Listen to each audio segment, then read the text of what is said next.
गेले अनेक दिवस सातत्यानं या शक्तीपीठाला या जिल्ह्यातून आणि महाराष्ट्रातून प्रचंड मोठा विरोध आहे।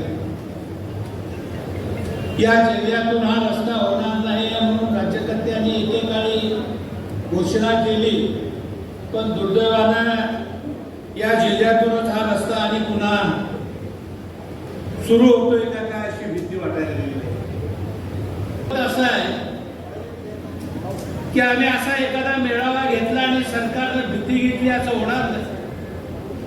हा लढा दीर्घकाळ आपल्याला लढावा लागणार आहे। जोपर्यंत हा शक्ती मार्ग रद्द होत नाही तोपर्यंत आपल्या सर्वांना, महाराष्ट्रातल्या तमाम शेतकरी बांधवांना हा लढा नेटानं पुढे न्यायला लागणार। मला अतिशयातून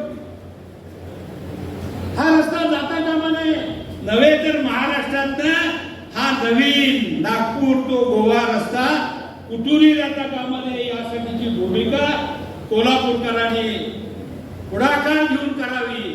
आणि बंटी साहेब आणि खासदार साहेब तुम्ही पुढाकार घ्या, आम्ही सगळी माणसं तुमच्या बरोबर आहोत ताकदीनं, काय काळजी करू नका।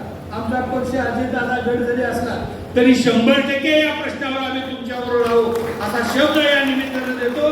अधिक बोलत नाही, लवकरात लवकर तुम्ही साखर कारखानदारांची बैठक बोलवा आणि सगळ्या साखर कारखान्यांना जागा करून पुन्हा एकदा जनतेचं हे मोठं आंदोलन उभा करूया आणि उद्याची लढाई जिंकूया एवढा शब्द देतो। थांबतो। जय हिंद, जय महाराष्ट्र। जय श्री पाटील.